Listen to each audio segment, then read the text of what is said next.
नमस्कार। श्रीमद्वाल्मीकि रामायणे युद्धकांडे चतुर्थ सर्ग। श्रुत्वा हनुमतो वाक्यं यथा वदन उपूर्वशः ततो अब्रवीन् महातेजा रामः सत्यपराक्रमः। हनुमान जी के वचनों को क्रमशः यथावत रूप से सुनकर सत्य पराक्रमी महातेजस्वी भगवान श्री राम ने कहा, यन्निवेदयसे लंकां पुरीं भीमस्य रक्षसः क्षिप्रमेनां वदिष्यामि सत्यमेतद् ब्रवीमि ते। हनुमान, मैं तुमसे सच कहता हूँ, तुमने उस भयानक राक्षस की जिस लंकापुरी का वर्णन किया है उसे मैं शीघ्र ही नष्ट कर डालूंगा। अस्मिन् मुहूर्ते सुग्रीव प्रयाणम् अभिरोचया युक्तो मुहूर्ते विजये प्राप्तो मध्यम दिवाकरः। सुग्रीव, तुम इसी मुहूर्त में प्रस्थान की तैयारी करो।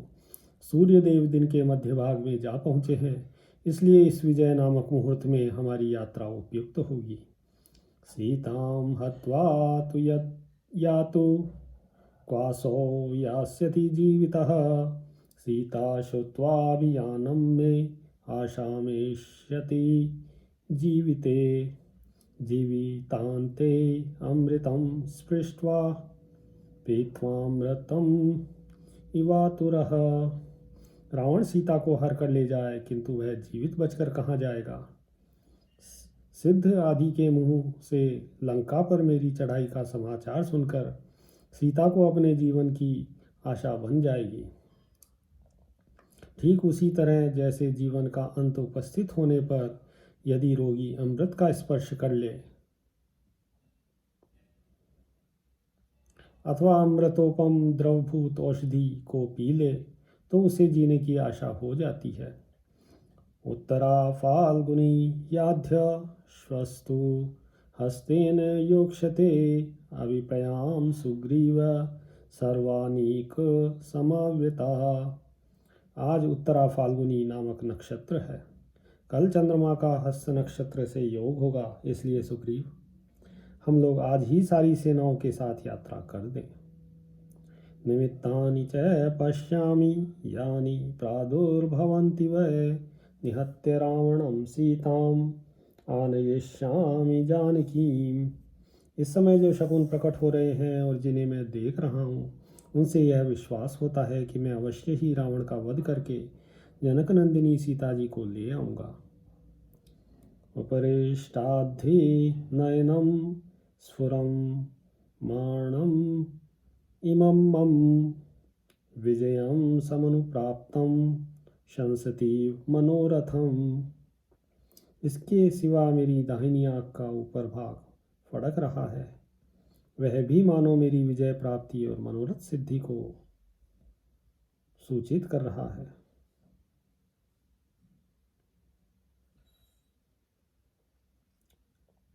ततो वानरराजेन लक्ष्मणेन सुपूजितः उवाच रामो धर्मात्मा पुनरप्यर्थ कोविदः। यह सुनकर वानरराज सुग्रीव तथा लक्ष्मण ने भी उनका बड़ा आदर किया। तत्पश्चात अर्थवेत्ता धर्मात्मा श्री राम ने फिर कहा, अग्रे यातु वलस्यास्य नीलो मार्गम अवेक्षितुं वृत्तः शतसहस्रेण वानराणां तरस्विनाम्। इस सेना के आगे आगे 1,00,000 वेगवान वानरों से घिरे हुए सेनापति नील मार्ग देखने के लिए चले। फलमूलवता नील शीतकानन वारिणा पथा मधुमता चाशु सेनाम सेनापते नया। सेनापति नील, तुम सारी सेना को ऐसे मार्ग से शीघ्रतापूर्वक ले चलो जिसमें फल मूल की अधिकता हो, शीतल छाया से युक्त सघन वन हो, ठंडा जल मिल सके और मधु भी उपलब्ध हो सके। दूषयेयो दुरात्मानः पतिमूल फलोदकं राक्षसः पथि रक्षेथास्तेभ्य स्वं नित्यम उद्यतः। संभव है दुरात्मा राक्षस रास्ते के फल मूल और जल को विषादी से दूषित कर दे, अतः तुम मार्ग में सतत सावधान रहकर उनसे इन वस्तुओं की रक्षा करना। निम्नेषु वनदुर्गेषु वनेषु च वनोकसः अभिप्लुत्याभिपश्येयुः परेषां निहितं बलम्। वानरों को चाहिए कि जहाँ गड्ढे, दुर्गम वन और साधारण जंगल हो, वहाँ सब और कूद फांद कर यह देखते रहें कि कहीं शत्रुओं की सेना तो नहीं छिपी है।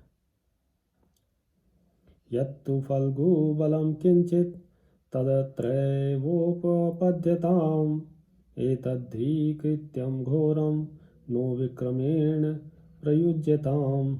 जिस सेना में बाल, वृद्ध आदि के कारण दुर्बलता हो, वह यहाँ किष्किंधा में ही रह जाए, क्योंकि हमारा यह युद्ध रूपी कृत्य बड़ा भयंकर है। अतः इसके लिए बल विक्रम संपन्न सेना को ही यात्रा करनी चाहिए। सागरो घनिभं भीमं अग्रानीकं महाबलः कपिसिंहा प्रकर्षन्तु शतशोऽथ सहस्रशत्।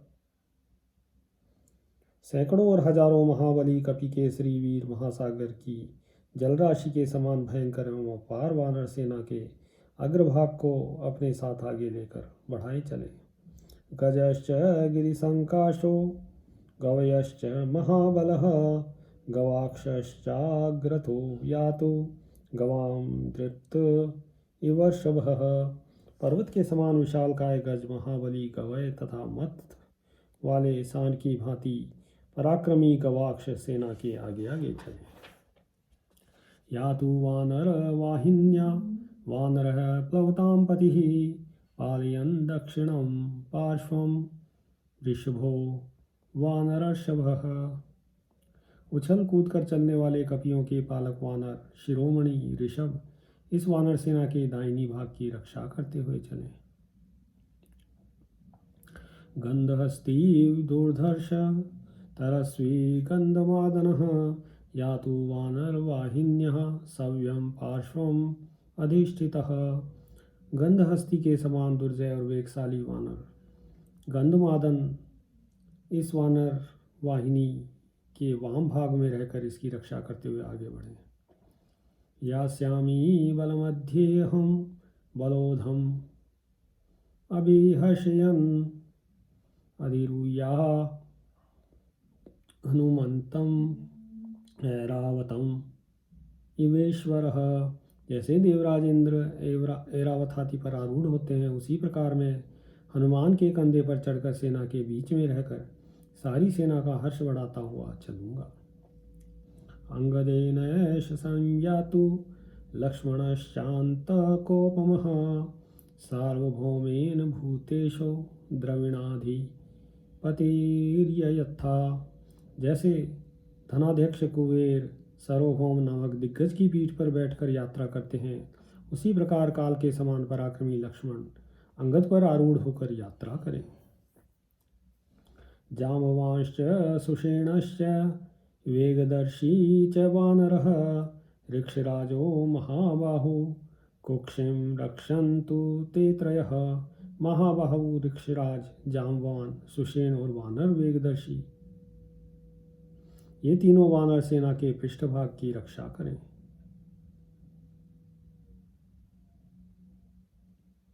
राघवस्य वचः श्रुत्वा सुग्रीवो वाहिनीपति व्याधिदेश महावीर्यो वानरान वानरर्षभः। रघुनाथ जी का यह वचन सुनकर पराक्रमी वानर शिरोमणि सेनापति सुग्रीव ने उन वानरों को यथोचित आज्ञा दी। ते वानर गणाः सर्वे समुत्पत्य महोजसः ग्रहाभ्यः शिखरेभ्यश्च आशु लुबिरे तदा। तब वे समस्त महाबली वानर गण अपनी गुफाओं और शिखरों से शीघ्र ही निकलकर उछल कूदते हुए चलने लगे। ततो वानर राजेन लक्ष्मणेन च पूजितः जगाम रामो धर्मात्मा ससैन्यो दक्षिणां दिशम।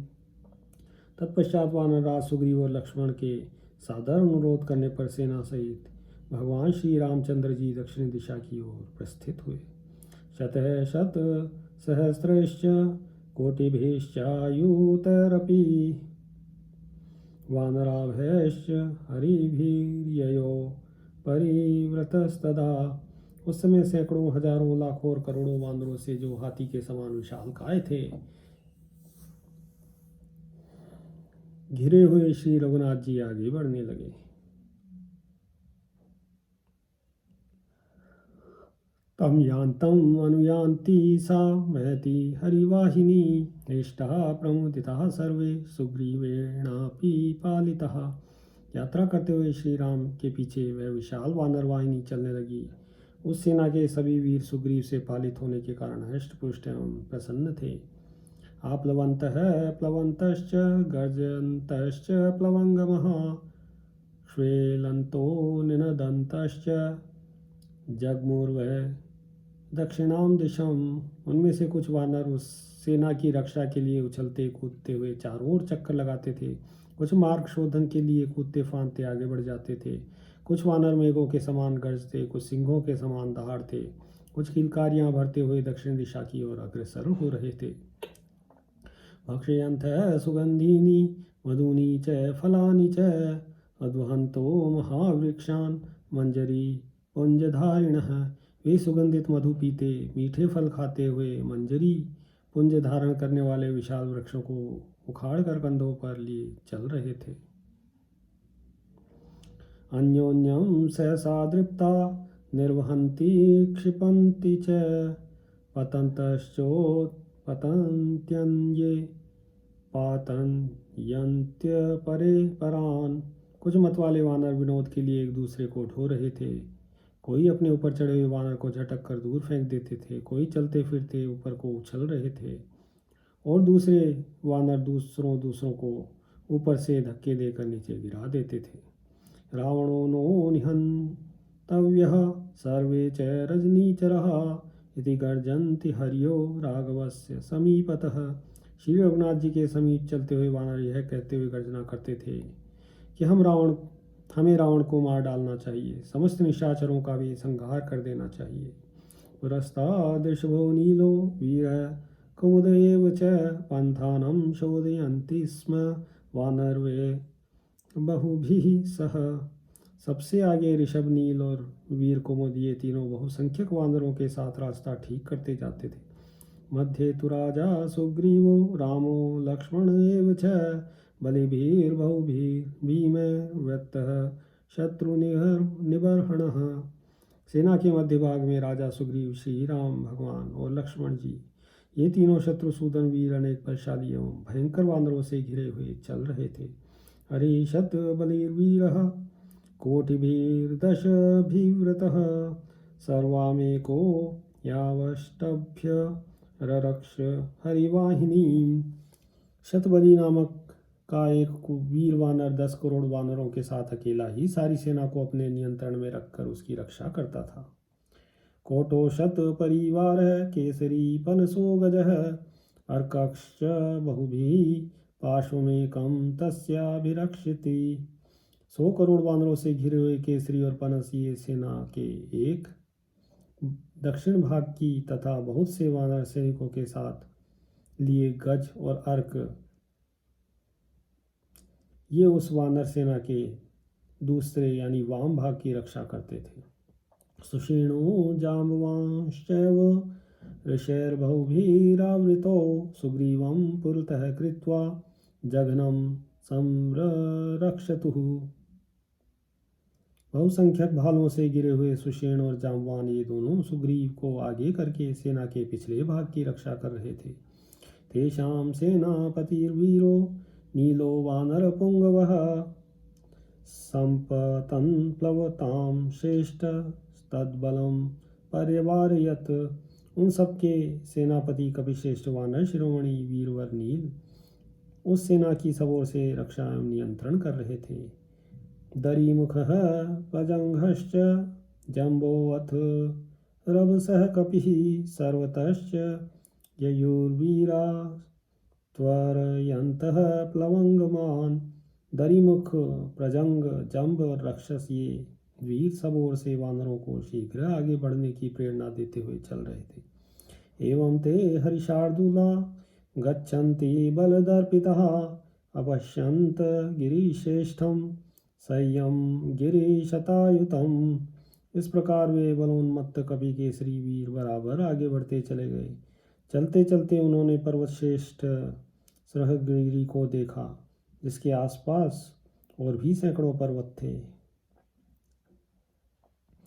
सरांसी च सुफुल्लानि तटाकानि वराणि च रामस्य शासनं ज्ञात्वा भीमकोपस्य भीतवत् वर्जयन्नागराभ्या शांस्तथा जनपदानपि सागरो घनभीम भीमं तद्वानरबलं महत् निससर्प महाघोरम भीमघोषम इवार्णवम।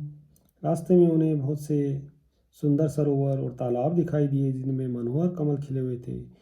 श्री रामचंद्र जी की आज्ञा थी कि रास्ते में कोई किसी प्रकार का उपद्रव न करे। भयंकर कोप वाले श्री रामचंद्र जी के इस आदेश को जानकर समुद्र के जल प्रवाह की भांति अपार एवं भयंकर दिखाई देने वाली वह विशाल वानर सेना नगरों के समीपवर्ती स्थानों और जनपदों को दूर से छोड़ती चली जा रही थी। विकट गर्जना करने के कारण भयानक शब्द वाले समुद्र की भांति वह महाघोर जान पड़ती थी।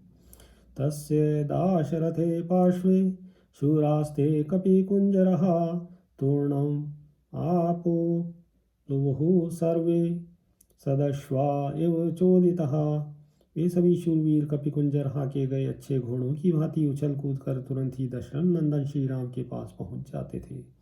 कपिभ्याम उयमानो तो शुशुभाते नरषभो महद्भ्यामिव संस्पृष्टो ग्रहाभ्याम चंद्रभास्करो। हनुमान और अंगद, इन दो वानर वीरों द्वारा ढोए जाते हुए वे नरश्रेष्ठ श्री राम और लक्ष्मण, शुक्र और बृहस्पति, इन दो महाग्रहों से संयुक्त हुए चंद्रमा और सूर्य के समान शोभा पाते थे। ततो वानरराजेन लक्ष्मणेन सुपूजितः जगाम रामो धर्मात्मा ससैन्यो दक्षिणां दिशम। उस समय वानरराज सुग्रीव और लक्ष्मण से सम्मानित हुए धर्मात्मा श्री राम सेना सहित दक्षिण दिशा की ओर बढ़े जा रहे थे। तमंगद गतो रामं लक्ष्मण शुभया गिरा उवाच परिपूर्णार्थम पूर्णार्थ प्रतिभानुवान।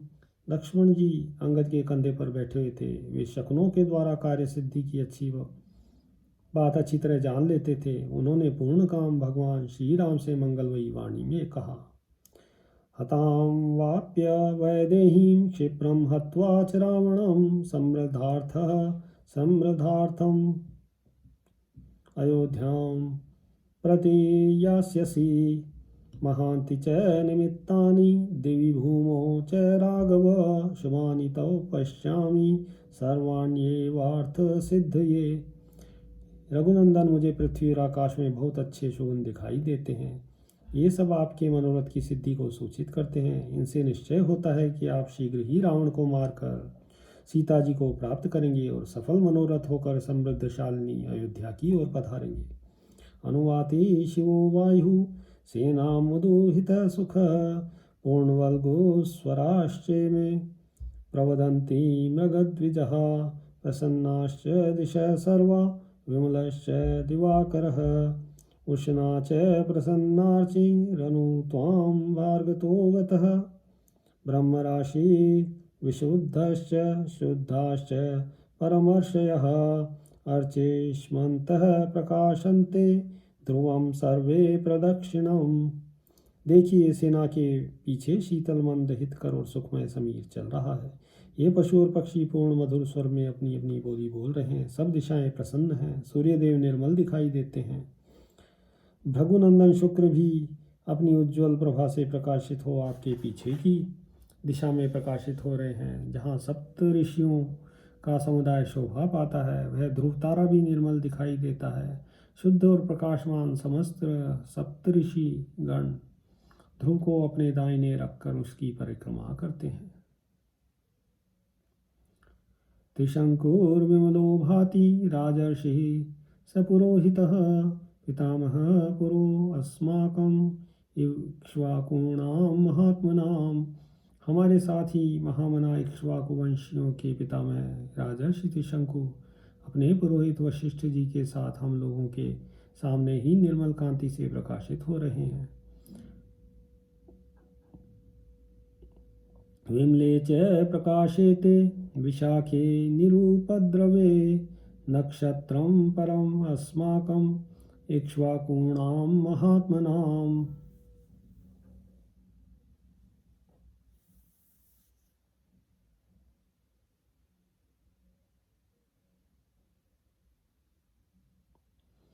हम महामनस्वी इक्ष्वाकु वंशियों के लिए जो सबसे उत्तम है वह विशाखा नामक युगल नक्षत्र निर्मल एवं उपद्रव शून्य होकर प्रकाशित हो रहा है।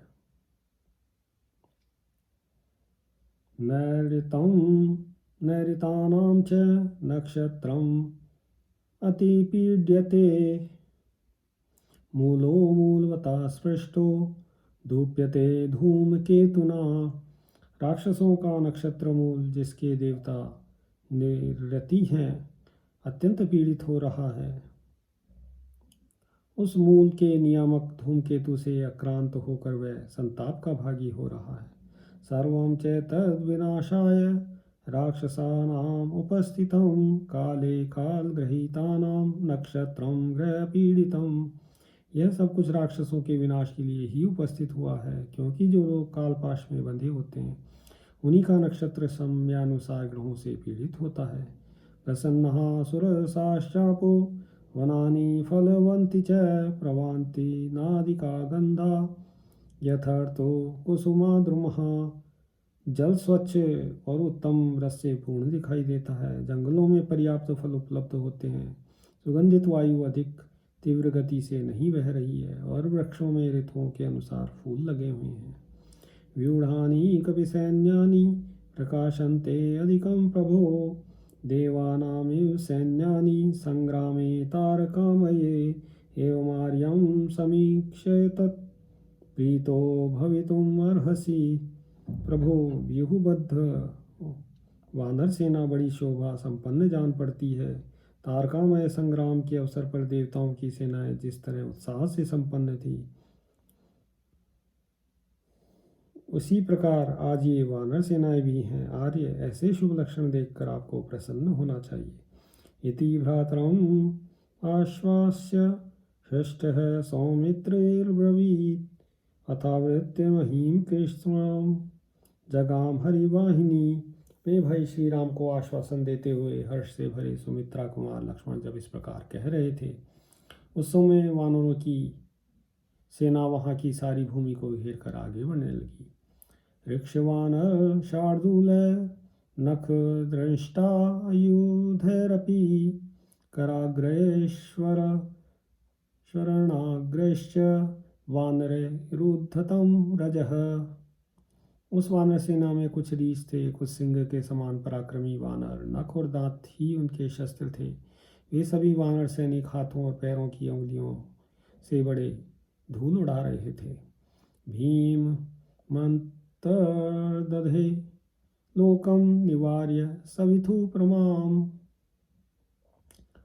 सपर्वत वनाकाशम दक्षिणाम हरिवाहिनी छादयन्ती ययो भीमा ध्यामिवाम्बुद संततिः।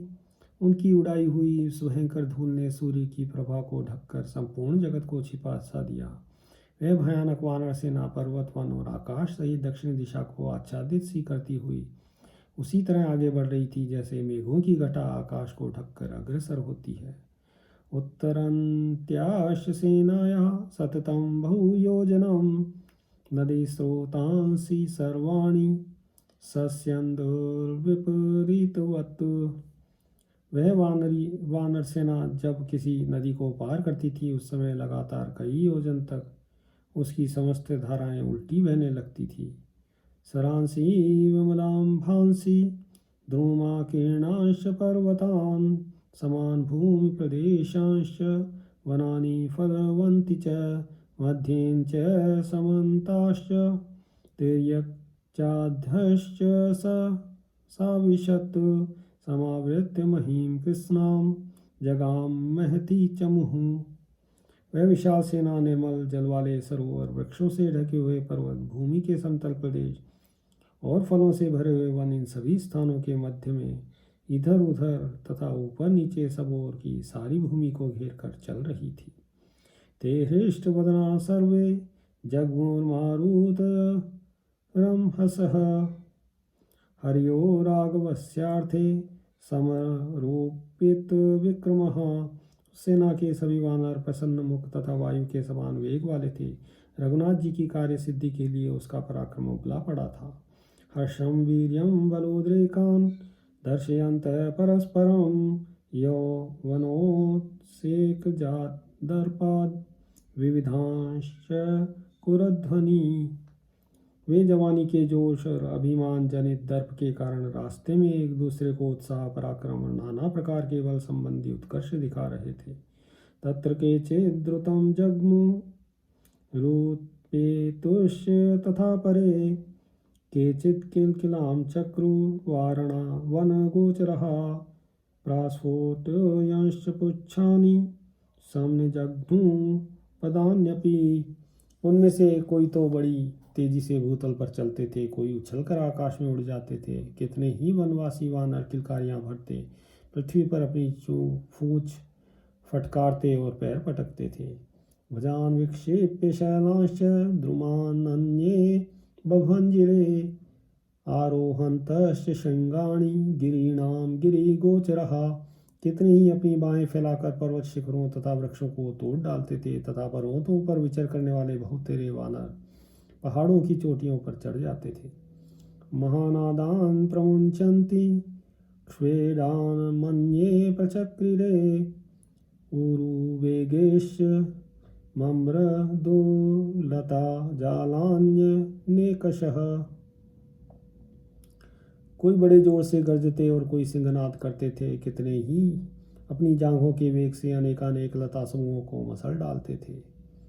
जृंभमाणाश्च विक्रांता विचिक्रीडुः शिलाद्रुमः ततः शतसहस्रश्च कोटिभिश्च सहस्रशः वानराणां सुघोराणां श्रीमत्परिवृतामही।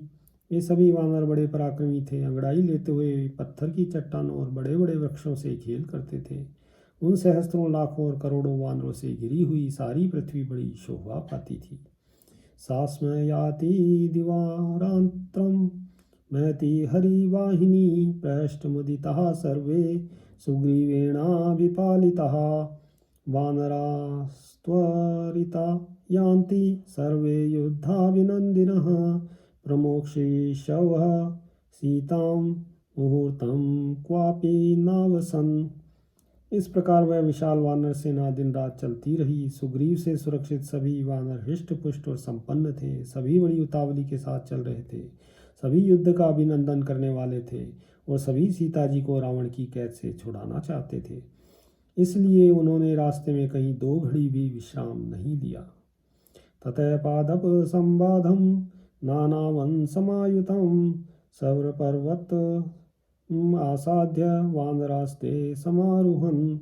चलते चलते घने वृक्षों से व्याप्त और अनेकानेक काननों से संयुक्त सह्य पर्वत के पास पहुंचकर वे सब वानर उसके ऊपर चढ़ गए।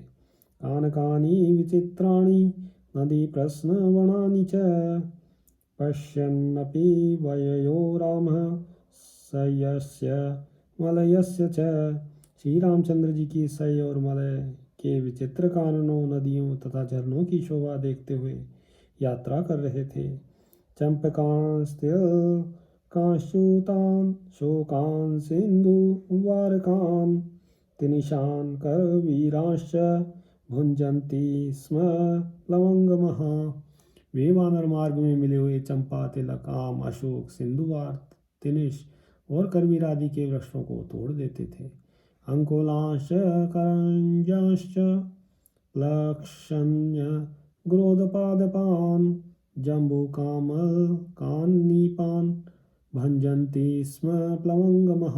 उछल उछल कर चलने वाले वे वानर सैनिक रास्ते के अंकोल, करंज, पाकर, बरगद, जामुन, आंवले और नीप आदि वृक्षों को भी तोड़ डालते थे।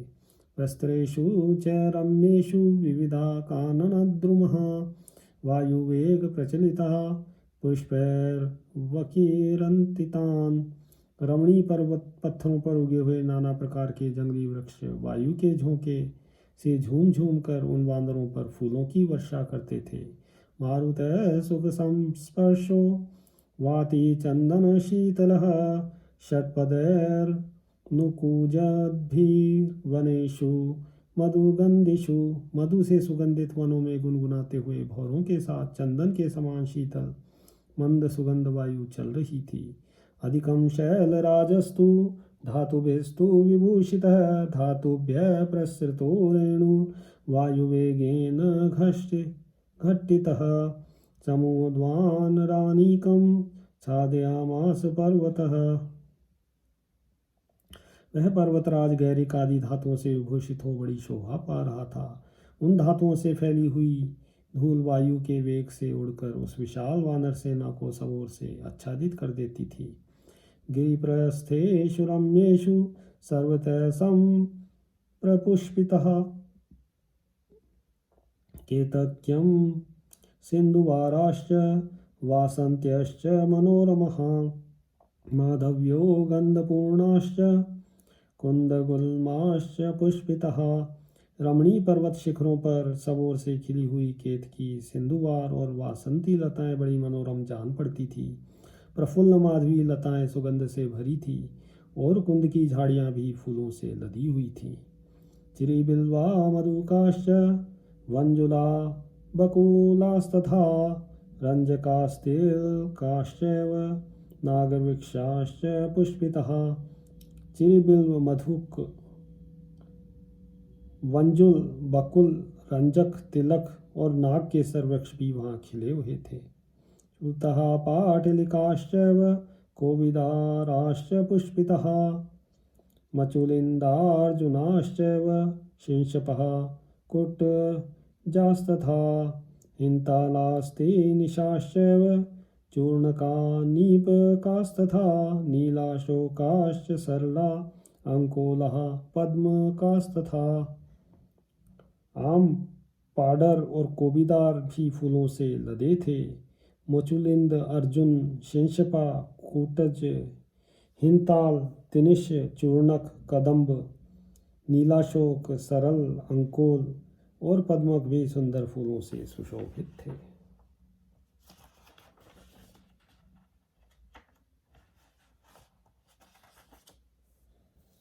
प्रीयमाणे लवंगैस्तु सर्वे पर्याकुलीकृतः वाप्यस्तस्मिन् गिरो रम्या पल्वलानि तथैव च चक्रवाकानुचरितः कारण्डवनिषेवितः प्लवः कौञ्चैश्च संकीर्णा वराहं मृगसेवितः। प्रसन्नता से भरे हुए वानरों ने उन सब वृक्षों को घेर लिया था। उस पर्वत पर बहुत सी रमणीय बावड़ियाँ तथा छोटे छोटे जलाशय थे जहाँ चकवे विचरते थे, जल कुक्कुट निवास करते थे। जलकाक और क्रौंच भरे हुए थे तथा सुअर और हिरन उसमें पानी पीते थे। ऋक्षस्तरक्षुभिः सिंह शार्दूलैश्च भयावह व्यालैश्च बहुभिर्भीमः सेव्यमानः समन्ततः। रीछ, तरक्षु, सिंह, भयंकर बाघ तथा बहुसंख्यक हाथी जो बड़े भीषण थे सब ओर से आकर उस जलाशयों का सेवन करते थे। पद्मे सौगंधिक फुल्लः कुमुदैश्चोत्पलस्तथा वारिजैर्विविधे पुष्पे रम्यास्तत्र जलाशयः। खिले हुए सुगंधित कमल, कुमुद, उत्पल तथा जल में होने वाले भांति भांति के अन्य पुष्पों से वहाँ के जलाशय बड़े रमणीय दिखाई देते थे। तस्य सानुष कुंजन्ति नानाद्विजगणास्तथा स्रात्वा पीत्वोदकान्यत्र जले क्रीडन्ति वानरः। उस पर्वत के शिखरों पर नाना प्रकार के पक्षी कलरव करते थे। वानर उन जलाशयों में नहाते, पानी पीते और जल में क्रीड़ा करते थे। अन्योन्यं प्लावयन्ति स्म शैलमारुह्य वानरः फलान्यमृतगन्धीनि मूलानि कुसुमानि च बभञ्जुर्वानरास्तत्र पादपानां मदोत्कटः द्रोणमात्र प्रमाणानि लम्बमानानि वानरः ययो पिबन्तः स्वस्थास्ते मधुनी मधुपिंगलः। वे आपस में एक दूसरे पर पानी भी उछालते थे। कुछ वानर पर्वत पर चढ़कर वहाँ के वृक्षों के अमृत तुल्य मीठे फलों मूलों और फूलों को तोड़ते। मधु के समान वर्ण वाले कितने ही मदमत्त वानर वृक्षों में लटके और एक एक द्रोण शहद से भरे हुए मधु के छत्तों को तोड़कर उनका मधु पी लेते और संतुष्ट होकर चलते थे। पादपानो भंजन्तो विकर्षन्तस्तथा लतः विदमन्तो गिरिवरान् प्रयो प्लवगर्षभः। पेड़ों को तोड़ते, लताओं को खींचते और बड़े बड़े पर्वतों को प्रतिध्वनित करते हुए वे श्रेष्ठ वानर तीव्र गति से आगे बढ़ रहे थे। वृक्षेभ्योऽन्ये तु कपयो नदन्तो मधुदर्पितः अन्ये वृक्षान् प्रपद्यन्ते प्रतिबन्त्यपि चापरे। दूसरे वानर दर्प में भरकर वृक्षों से मधु के छत्ते उतार लेते और जोर जोर से गर्जना करते थे। कुछ वानर वृक्षों पर चढ़ जाते, कुछ मधु पीने लगते थे। बभूव वसुधा तैस्तु संपूर्णा हरिपुंगवः यथा कमल केदारे पक्कैरिव वसुंधरा। उन वाना शिरोमणियों से भरी हुई वहाँ की भूमि पके हुए बाल वाले कलमी धानों की क्यारियों से ढकी हुई धरती के समान सुशोभित हो रही थी। महेंद्रमथ संप्राप्य रामो राजीवलोचनः आरूरोह महाबाहु शिखरं द्रुमभूषितम्। कमल नयन महाबाहु श्री रामचंद्र जी महेंद्र पर्वत के पास पहुंचकर बड़ी भांति भांति के वृक्षों से सुशोभित उसके शिखर पर चढ़ गए। तथा शिखरम आरुह्य रामो दशरथात्मजः कूर्ममीन समाकीर्णम अपश्यत सलीलाशयम। महेंद्र पर्वत के शिखर पर आरूढ़ हो दशरथ नंदन भगवान श्री राम ने कछुओं और मत्स्यों से भरे हुए समुद्र को देखा। ते संयम समतिक्रम्य मलयम च महागिरिम आसेदुरानु पूर्वेण समुद्रम भीम निस्वनम। इस प्रकार वे सह्य तथा मलय को लांघकर क्रमशः महेंद्र पर्वत के समीपवर्ती समुद्र के तट पर जा पहुँचे, जहाँ बड़ा भयंकर शब्द हो रहा था। अवरूह्य जगामाशु वेलावनम अनुत्तमं रामो रमयतां श्रेष्ठ ससुग्रीवः सलक्षणः। उस पर्वत से उतरकर भक्तों के मन को रमाने वालों में श्रेष्ठ भगवान श्री राम सुग्रीव और लक्ष्मण के साथ शीघ्र ही सागर तटवर्ती परम उत्तम वन में जा पहुँचे। अथ धौतोपल तलाम तोयोधः सहसो तितः वेलामासाद्य विपुलाम रामो वचनम अब्रवीत। यहाँ सहसा उठी हुई जल की तरंगों से प्रस्तर की शिलाएं धुल गई थी। उस विस्तृत सिंधु तट पर पहुंचकर श्री राम ने कहा, एते वयम अनुप्राप्तः सुग्रीव वरुणालयम एदानीं विचिन्ता सा यानः पूर्वम अनु उपस्थितः। सुग्रीव हम लोग समुद्र के किनारे तो आ गए, अब यहाँ मन में फिर वही चिंता उत्पन्न हो रही है जो हमारे सामने पहले उपस्थित थी। अतः परम तीरो वयम सागरः सरितां पतिः न चायम अनुपायेन शक्यस्तरितुम् अर्णवः। इससे आगे तो यह सरिताओं का स्वामी महासागर ही विद्यमान है, जिसका कहीं पार नहीं दिखाई देता। अब बिना किसी समुचित उपाय के सागर को पार करना असंभव है। तदिहैव निवशोऽस्तु मन्त्रः प्रस्तूयतामिह यथेदं वानरबलं परं पारम अवाप्नुयात्। इसलिए यहीं सेना का पड़ाव पड़ जाए और हम लोग यहाँ बैठकर यह विचार आरंभ करें कि किस प्रकार यह वानर सेना समुद्र के उस पार तक पहुँच सकती है। इतीव स महाबाहु सीताहरणकर्षितः राम सागरम आसाद्य वासमाज्ञापयत् तदा। इस प्रकार सीता हरण के शोक से दुर्बल हुए महाबाहु श्री राम ने समुद्र के किनारे पहुंचकर उस समय सारी सेना को वहां ठहरने की आज्ञा दी। सर्वा सेना निवेशन्तां वेलायां हरिपुंगव संप्राप्तो मंत्र कालो नः सागरस्येह लंघने। ये बोले कपिश्रेष्ठ, समस्त सेनाओं को समुद्र के तट पर ठहराया जाए। अब यहाँ हमारे लिए समुद्र लंघन के उपाय पर विचार करने का अवसर प्राप्त हुआ है। स्वाम स्वाम सेनां समुत्सृज्य मा च कश्चित् कुतो व्रजेत् गच्छन्तु वानरः शूरा ज्ञेयं छन्नं भयं च नः। इस समय कोई भी सेनापति किसी भी कारण से अपनी अपनी सेना को छोड़कर कहीं अन्यत्र न जाए। समस्त शूरवीर वानर सेना की रक्षा के लिए यथास्थान चले जाएं। सबको यह जान लेना चाहिए कि हम लोगों पर राक्षसों की माया से गुप्त भय आ सकता है। रामस्य वचनं श्रुत्वा सुग्रीवः सह लक्ष्मणः सेनां निवेशयत्तीरे सागरस्य द्रुमायुते। श्री रामचंद्र जी का यह वचन सुनकर लक्ष्मण सहित सुग्रीव ने वृक्षावलियों से सुशोभित सागर तट पर सेना को ठहरा दिया। विराज समीपस्थं सागरस्य च तद्बलं मधुपाण्डुजलः श्रीमान् द्वितीय इव सागरः। समुद्र के पास ठहरी हुई वह विशाल वानर सेना मधु के समान पिंगल वर्ण के जल से भरे हुए दूसरे सागर की सी शोभा धारण करती थी। वेलावनम उपागम्य ततस्ते हरिपुंगवः निविष्टांश्च परं पारं कांगमाणामहोदधे। सागर तटवर्ती वन में पहुंचकर वे सभी श्रेष्ठ वानर समुद्र के उस पार जाने की अभिलाषा मन में लिए वहीं ठहर गए। तेषां निवेशं मानानां सैन्य संज्ञा हनिस्वनः अंतर्धार्य महानादम अर्णवस्य प्रशुश्रुवे।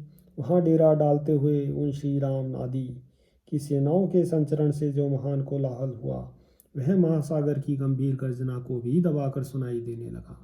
सा वानराणाम ध्वजिनी सुग्रीवेणाभिपालिता त्रिधा निविष्टा महती रामस्यार्थ पराभवत्। सुग्रीव द्वारा सुरक्षित वह वानरों की विशाल सेना श्री रामचंद्र जी के कार्य साधन में तत्पर हो रीछ, लंगूर और वानरों के भेद से 3 भागों में विभक्त होकर ठहर गई। सा महार्णवम आसाध्य हृष्टा वानर वाहिनी वायुवेग समाधूतम पश्यमाना महार्णवम। महासागर के तट पर पहुंचकर वह वानर सेना वायु के वेग से कंपित हुए समुद्र की शोभा देखती हुई बड़े हर्ष का अनुभव करती थी। दूरपारम संभादम रक्षोगण निषेवितं पश्यन्तो वरुणावासम निषेधोर्हरियूथपः। जिसका दूसरा तट बहुत दूर था और बीच में कोई आश्रय नहीं था तथा जिसमें राक्षसों के समुदाय निवास करते थे, उस वर्णालय समुद्र को देखते हुए वे वानर यूथपति उसके तट पर बैठे रहे।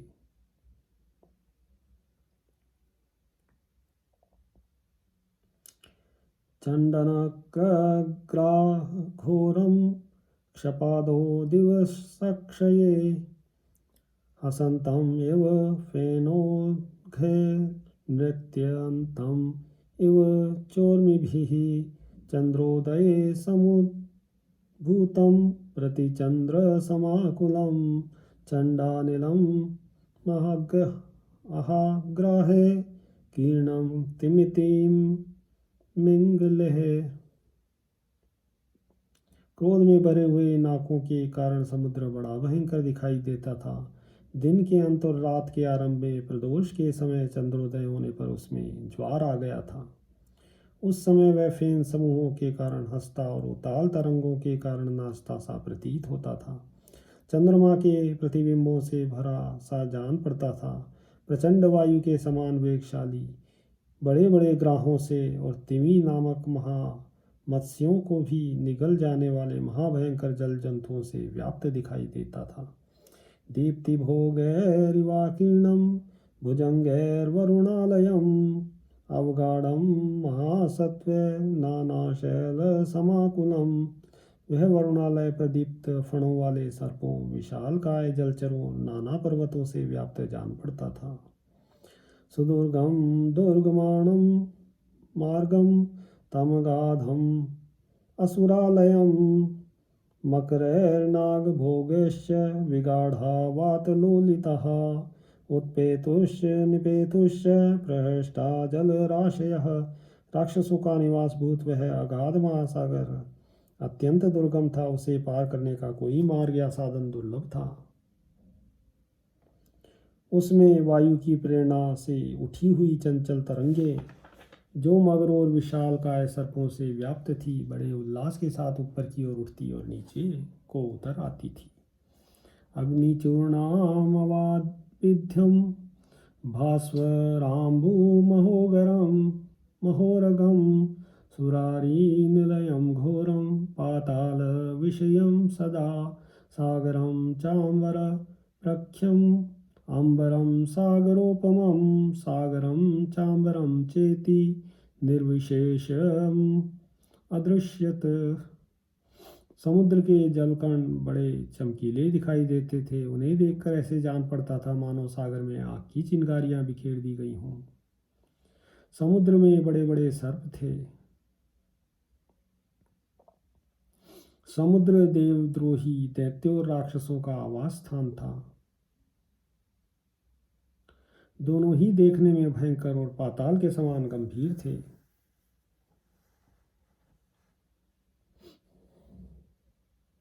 इस प्रकार समुद्र आकाश के समान और आकाश समुद्र के समान जान पड़ता था। समुद्र और आकाश में कोई अंतर नहीं दिखाई देता। संप्रक्तम नभ साप्यंभ संप्रक्तम च नभो अम्बसा तादृगुप्ते रूपे स्म दृश्येते तारास्नाम समाकुले। जल आकाश से मिला हुआ था और आकाश जल से। आकाश में तारे छिटके हुए थे और समुद्र में मोती, इसलिए दोनों एक से दिखाई देते थे। समुत्पतित मेघस्य वीचिमालाकुलस्य च विशेषो न द्वयोरासीत् सागरस्याम्बरस्य च। आकाश में मेघों की घटा गिराई थी और समुद्र तरंगमालाओं से व्याप्त हो रहा था। अतः समुद्र और आकाश दोनों में कोई अंतर नहीं रह गया था।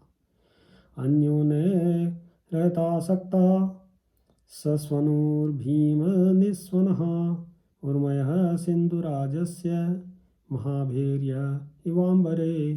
परस्पर टकराकर सटकर सिंधुराज की लहरें आकाश में बजने वाली देवताओं की बड़ी बड़ी भेरियों के समान भयंकर शब्द करती थी। रत्नोघ जलसंनादं विषक्तम् इव वायुना उत्पतन्तम् इव क्रुद्धं यादोगण समाकुलम। वायु से प्रेरित हो रत्नों को उछाल देने वाली, जल की तरंगों के कलकल नाद से युक्त और जल जंतुओं से भरा हुआ समुद्र इस प्रकार ऊपर को उछल रहा था मानो रोष से भरा हुआ हो। ददृशुस्ते महात्मानो वाताहत जलाशयम् अनिलोद्भूतमाकाशो प्रबलान्तम् इवोर्मिभिः।